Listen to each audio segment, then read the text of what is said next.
ఆ రోమాపత్రిక 12వ అధ్యాయంలో ఉందే, దేవుని సంపూర్ణ చిత్తమేదో పరీక్షించి తెలుసుకున్నట్లు మనస్సు మారి నూతనమవుతూ ఉండడం వలన రూపాంతరము పొందుతూ ఉంటే నీకు దేవుని చిత్తం అక్కడే తెలుస్తుంది.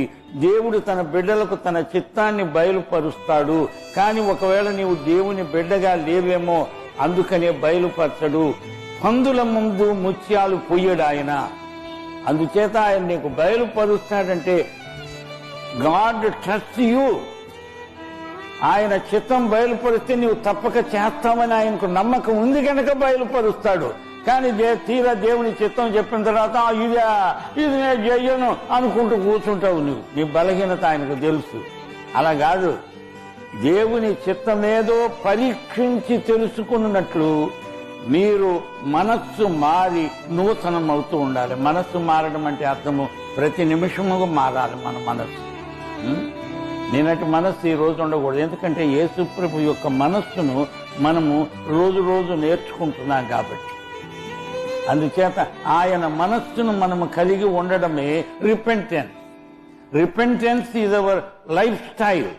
ప్రతి నిమిషం కూడా నడుస్తున్నప్పుడు ఎక్కడో తప్పటడుగు వేస్తాము. ఐఎమ్ సారీ అని చెప్పాలి, మళ్ళా ఆయన అడుగులో అడుగు వేయాలి.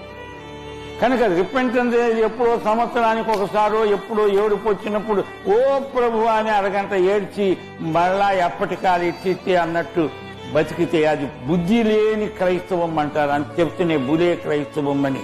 ఇట్లాంటి వాళ్లకు క్రైస్తవ పిచ్చాసుపత్రి ఒకటి కట్టించాలి. ఏమండి నీ మారు మనస్సు పొంది 5 సంవత్సరాలంటే ఈ మధ్య ఎప్పుడు పొందలేదా అంటే లేదంటే నీ మారు మనస్సు ఎగిరిపోయింది గాలికి అని చెప్పారు. ఏం మారు మనస్సు? ఎన్నిసార్లు? జీవితం అంతా మారాలి మారాలి మారాలి. మనము మారుతూనే ఉండాలి. యేసు రూపము మనకు 100% వచ్చే వరకు నీవు మారుతూ ఉండాలి.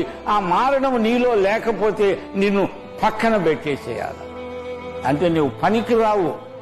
నీవు గనక ఉంటే సంఘంలో ఇతరులకు బలహీనత గనక నిన్ను తీసి బయటపడేస్తే మంచిది. ఎందుకంటే కులిపోయిన మామిడి పండు 50 మామిడి పళ్ళ మధ్య పెట్టండి, అన్నీ కులిపోతాయి.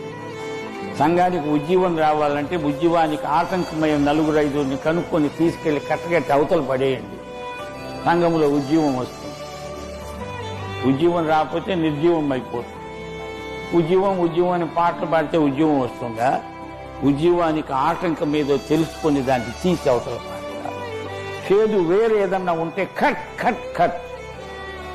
అప్పుడు గాని మనం ప్రభువును మహిమపరచలేదు. ఇది నా హృదయంలో ఉన్న భారం మీతో పంచుకోవడానికి దేవుడు అవకాశం ఇచ్చాడు. దేవునికి మీకు నా కృతజ్ఞత.